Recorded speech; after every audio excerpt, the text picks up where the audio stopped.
सुने बहुजन नायकों की कहानियां। अभी डाउनलोड करें बहुजन स्टोरीज ऐप।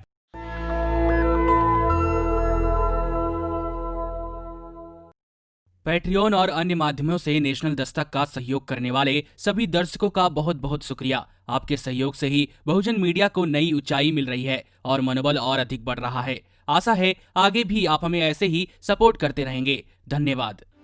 देश में कोरोना के आंकड़े लगातार तेजी से बढ़ रहे हैं।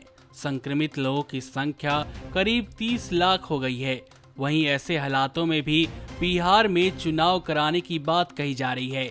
हालांकि विपक्षी पार्टी राष्ट्रीय जनता दल राज्य में होने वाले विधानसभा चुनाव को टालने की मांग करते रही है, लेकिन बिहार सरकार ने अब तक चुनाव टालने की बात नहीं की है। वहीं अब बिहार में बाढ़ और कोरोना के कारण चुनाव टालने के लिए सुप्रीम कोर्ट में एक याचिका दायर की गई है। आपको बता दें कि राज्य में कोरोना के साथ साथ बाढ़ ने भी लोगों को दुखी कर रखा है।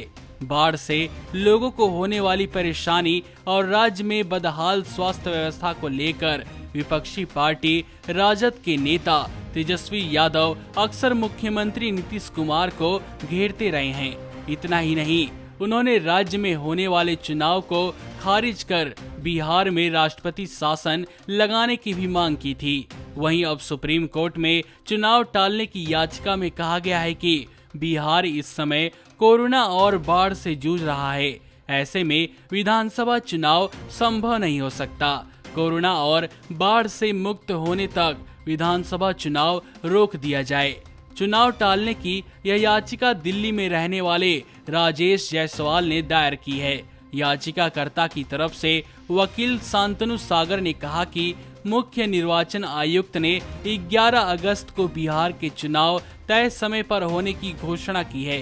बिहार में कोरोना और बाढ़ का कहर है। ऐसा करके निर्वाचन आयोग ने बिहार की करीब 10 करोड़ की आबादी को नजरअंदाज किया है। आपको बता दें कि कोरोना संकट के दौरान चुनाव कराने वाले बिहार में कोरोना संक्रमितों की संख्या 1 लाख से ऊपर जा चुकी है।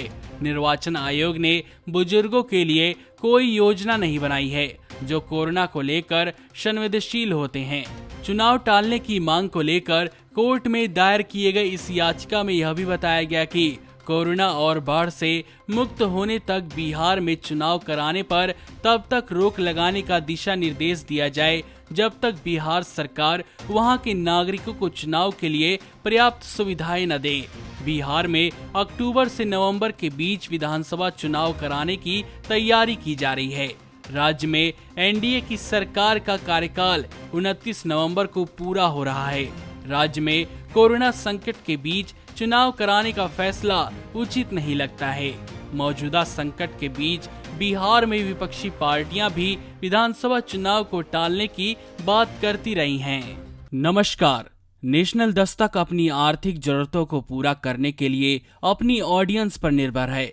बहुजन समाज से संबंधित मुद्दों को उठाने के कारण यूट्यूब की तरफ से नेशनल दस्तक की कई वीडियो पर एड्स नहीं दी जाती, जिसके कारण हमें आर्थिक समस्याओं का सामना करना पड़ रहा है। आपका एक छोटा सा कदम बहुजन मीडिया को बचा सकता है। आपके सहयोग और सहायता के कारण ही हमने अभी तक यह मुकाम हासिल किया है। नेशनल दस्तक को आप पैट्रियन के जरिए सपोर्ट कर सकते हैं। इसके साथ ही आप अन्य माध्यमों जैसे यूपीआई, गूगल पे, डेबिट कार्ड, वॉलेट, फोन पे आदि से भी हमारी मदद कर सकते हैं, जिसका लिंक वीडियो के नीचे डिस्क्रिप्शन में डाल दिया गया है। पैट्रियन पर आप हमें प्रतिमाह $2 यानी 140 रुपए प्रतिमाह से हमारे साथ जुड़ सकते हैं। दूसरे माध्यमों में राशि की कोई सीमा नहीं है। आपके सहयोग से ही बहुजन मीडिया को एक नई दिशा मिली है और इसे अभी एक नए मुकाम तक लेकर जाना बाकी है, जो आपके साथ के बिना संभव नहीं है। आपसे डायरेक्ट फंडिंग से हम आपके अधीन हो जाएंगे और एक स्वतंत्र मीडिया के तौर पर समाज की आवाज को बुलंद कर पाएंगे। धन्यवाद। नेशनल दस्तक को देखने वालों से अपील है कि वह नेशनल दस्तक के सपोर्टर फॉर्म को भरें ताकि हम सीधे आपसे जुड़ सके। नेशनल दस्तक की आपसे गुजारिश है कि अगर इसको बचाना चाहते हैं तो नेशनल दस्तक को सब्सक्राइब करने के लिए रेड कलर के सब्सक्राइब बटन को दबाएं, फिर बेल आइकन की घंटी दबाएं नेशनल दस्तक को बचाने के लिए बहुत जरूरी है कि हर खबर को शेयर करें, लाइक करें, कमेंट जरूर करें।